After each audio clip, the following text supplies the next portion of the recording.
Olha, eu estava fazendo mestrado sobre rock brasileiro. A música sempre me interessou como comportamento. Eu sou da antropologia e eu queria entender o imaginário dos jovens que circulavam em torno do rock brasileiro. Era início dos anos 80, abertura, enfim, chega toda uma mensagem política, afetiva, existencial. Eu queria conhecer esse universo do qual fazia parte. Então tinha já essa coisa da pesquisa subjetiva. Isso foi uma coisa que me acompanhou sempre. E aí eu estou fazendo essa pesquisa sobre esse universo, por exemplo, o show de rock como um rito, E eu me mudei para São Paulo, fui estudar na USP e tal, e de repente, nesse processo, está acontecendo em Salvador a invenção do samba reggae. E os blocos afro, naquela força, potência máxima. E eu ouvindo aquilo tudo repercutindo em São Paulo, vendo as matérias de jornal, como os sudestinos estavam lendo aquele fenômeno, e eu pensando, poxa vida, o que eu estou fazendo aqui, estudando rock brasileiro, enquanto em Salvador da Bahia, na minha cidade, está acontecendo um fenômeno de proporções impressionantes, certo? Algo realmente notável. E aí eu comecei a querer terminar logo o trabalho de mestrado para vir para Salvador, preparar o projeto para fazer o doutorado sobre a invenção do samba reggae. Volto correndo para Salvador e começo a fazer a pesquisa de campo, para escrever o projeto e tal, mas o assunto era tão vibrante, era impossível perder o doutorado, por exemplo, não entrar com aquele assunto, sabe? Aquela certeza que aquilo iria passar de qualquer maneira, e passou. Então, eu comecei a frequentar todos os ensaios dos blocos, elegi aqueles que eram mais notórios para poder mapear o que acontecia nos ensaios. Então, nos ensaios acontecia tudo, acontecia o jeito de dançar, o jeito de se vestir, toda a ideologia circulando, as conversas, as composições, quem eram aquelas pessoas que estavam ali, de onde elas vinham, e havia aquela circulação entre gente que ia no Araqueto, no Olodum, no Ilê, no Muzenza, no Malê de Balê. Eram esses 5 ali que inicialmente capitalizavam toda a cena. E aí era um universo extremamente rico em termos de imaginário, de ativismo, de performance, comportamento. Então, deu na Trama dos Tambores, que é um livro que eu tenho muito orgulho de ter feito, de ter escrito, porque nem Osiris sabe como aconteceu, de escrever sobre música sem ter formação musical. Mas é isso, aqui era uma coisa, era uma revolução. Era uma transformação de comportamento, era quase uma mudança civilizacional, sabe? O que estava acontecendo em Salvador, e vinha através da música. O maior desafio dessa pesquisa era responder o que é samba reggae. Então, musicalmente falando, musicalmente, o que eu consegui dizer sobre isso? Que era uma mistura de várias sonoridades atlânticas, vinha do Caribe, vinha dos Estados Unidos, vinha de Londres, da Europa, vinha dos países africanos. Chegava na Bahia, encontrava toda uma história musical baiana, e conceitualmente era uma celebração do universo negro. E novamente vem tudo isso que estava circulando no mundo atlântico. O samba reggae é um ritmo atlântico. Ele não existe sem essa comunicação atlântica. Então, isso tá definido o samba reggae, mas como é que se chega a isso? Havia toda uma história musical baiana. Aquilo estava disponível para ser utilizado. Então, vamos lá para o início do carnaval. Como é que começa musicalmente o carnaval? Começa com o afoxé. Começa com o Ijexá saindo dos terreiros e indo para a rua. Então, aí os afoxés Tinham também blocos de índio no final do século XIX, isso. E aí tinham os clubes negros e os clubes brancos. Os clubes eram de rua, eram desfiles de rua, chamado Préstitos, né? Então o que esses clubes negros faziam? Eles tematizavam países africanos, culturas africanas. Por exemplo, o Egito tinha sido tema do carnaval de 1889, da Embaixada Africana. Então eles botaram um faraó saindo de dentro de um búzio, uma coisa assim apoteótica, sabe? E esses clubes negros, eles fechavam a avenida. Os brancos tematizavam as cortes europeias, o negócio dos confetes, serpentina, as máscaras de Veneza, não sei o que lá. Enquanto os clubes negros estavam lá orientados pelas máscaras das mascaradas nigerianas, mas tinha que dar aquela... Porque eram o que Tales de Azevedo chamou de elites de cor. Eram negros ricos, que investiam muito nesse desfile carnavalesco, porque era exatamente uma maneira de falar da África de um ponto de vista positivo. Desde aquela época o carnaval já tramava isso, né? E aí, chega no início do século XX, isso era tão poderoso e chamava tanta atenção das mídias e tudo mais, que eles proibiram as tais temáticas selváticas, acredite se puder. Certo? Eles chamavam os afoxés, batucando, e os clubes falando de tribos africanas e índios falando de tribos. Nada daquilo podia, era temáticas selváticas, proibido pelas autoridades. Eles se recolheram e voltaram com outras... tudo bem, a gente faz batucadas, cordões, certo? E continua ocupando a rua, fazendo uma musicalidade preta, né? Com seu jeito de vestir, de dançar e tal. E isso vai ganhando mais espaço, né? O tempo vai mudando e as pessoas começam a aceitar mais. E aí nascem as escolas de samba da Bahia, né? Que é ao mesmo tempo da Fobica. Então tá lá a Fobica, que é a música de rua também, né? Todo mundo sabe que o trio elétrico é uma música de rua, vem do frevo pernambucano e tal.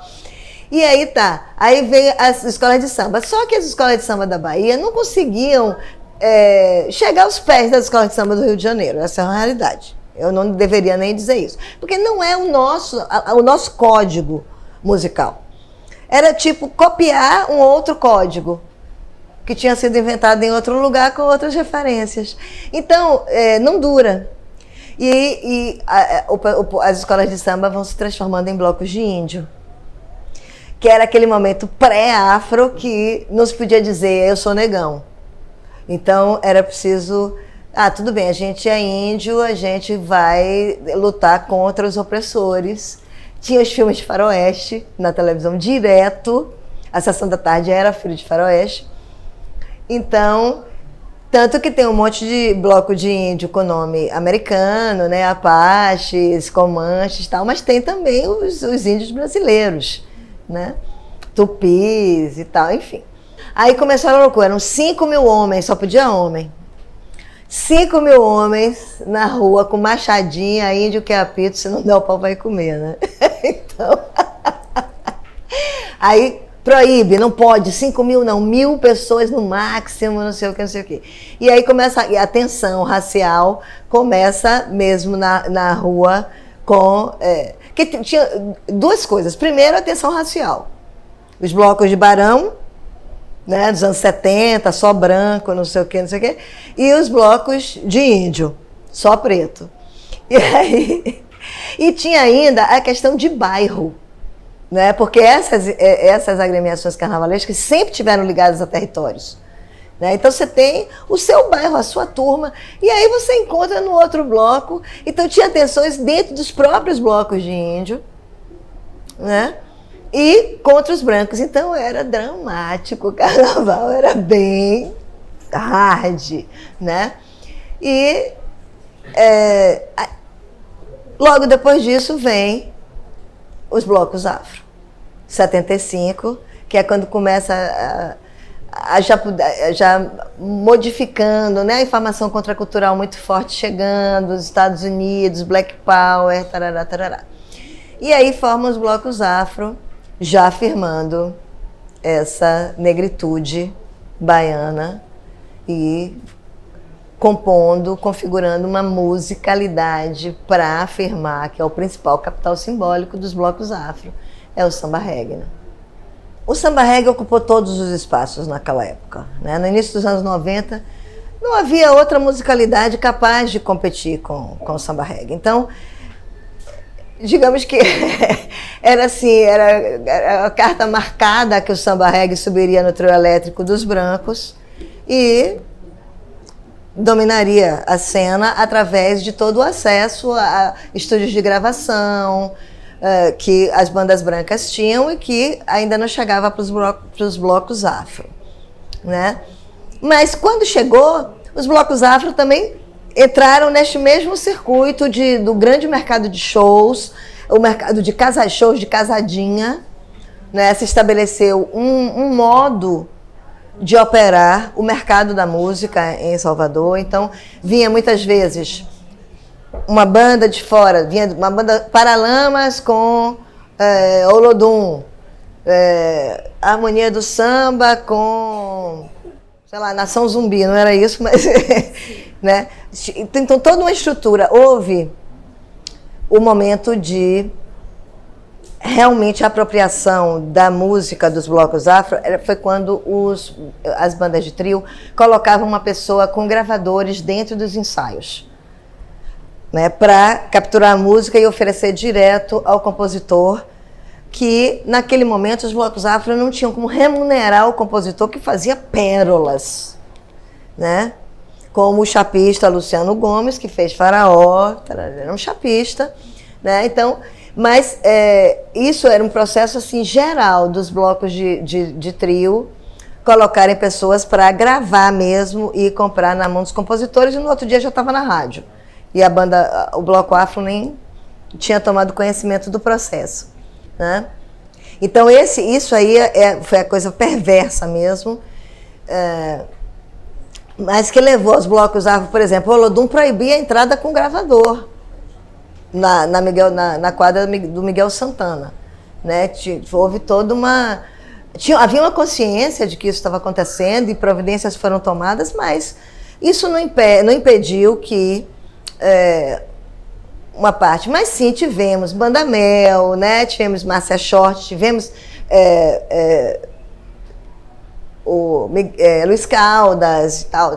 Então, também não dá para falar não é uma coisa que vitimiza os pretos que estavam fazendo isso, porque era uma coisa muito viva, muito forte, rolava muito, a cidade inteira estava tomada por aquilo.